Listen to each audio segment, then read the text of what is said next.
পূর্বের দুটি ক্লাসে আমি বরকেন্দ্র এবং পরিকেন্দ্র নিয়ে কথা বলেছি। আজকে অন্তকেন্দ্র নিয়ে কথা বলবো। বরকেন্দ্র এবং পরিকেন্দ্র নিয়ে করা দুটি ভিডিও কমেন্ট বক্সে দেওয়া আছে। এই ক্লাসটি দেখার পরে আপনারা দেখে নেবেন। এবিসি ত্রিভুজে যে তিনটি কোণ, এই তিনটি কোণের সমদ্বিখণ্ডক ত্রয় পরস্পর যে বিন্দুতে ছেদ করে তাকে অন্তকেন্দ্র বলে। আবারও বলতেছি, এবিসি ত্রিভুজের তিনটি কোণের সমদ্বিখণ্ডক, কোণের সমদ্বিখণ্ডক, যেমন বি কোণের সমদ্বিখণ্ডক আমরা দেখি। এই যে বি কোণের সমদ্বিখণ্ডক, বি কোণের সমদ্বিখণ্ডক অঙ্কন করলাম। সি কোণের সমদ্বিখণ্ডক দেখি, সি কোণের সমদ্বিখণ্ডক আমরা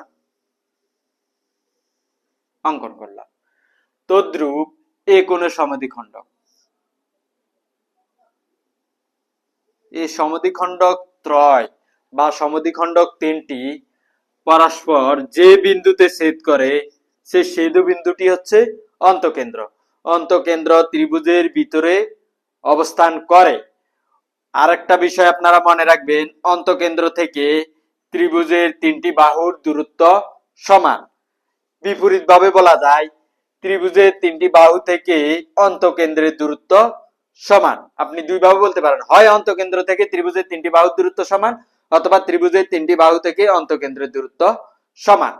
আরেকটা তথ্য আপনারা মনে রাখবেন, অন্তকেন্দ্র, এই যে ওকে কেন্দ্র করে যদি কোনো বৃত্ত অঙ্কন করা হয়, সেই বৃত্তটি ত্রিভুজের তিনটি বাহুকে স্পর্শ করবে।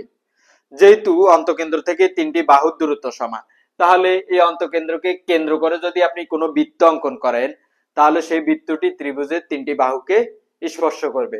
যেমন অন্তকেন্দ্র থেকে যদি একটি বৃত্ত অঙ্কন করেন, এই বৃত্তটি এভাবে এভাবে এভাবে এভাবে এভাবে এভাবে যাবে, এই যে ত্রিভুজের তিনটি বাহুকে স্পর্শ করবে।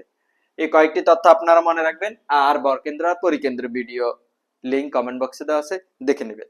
আমার ক্লাস যদি আপনাদের ভালো লেগে থাকে, সত্যিকার অর্থে এনজয় করে থাকেন, তাহলে লাইক কমেন্ট করে পাশে থাকবেন। এভাবে আমি কন্টিনিউয়াসলি ভিডিও দিতে থাকবো। আল্লাহ হাফেজ।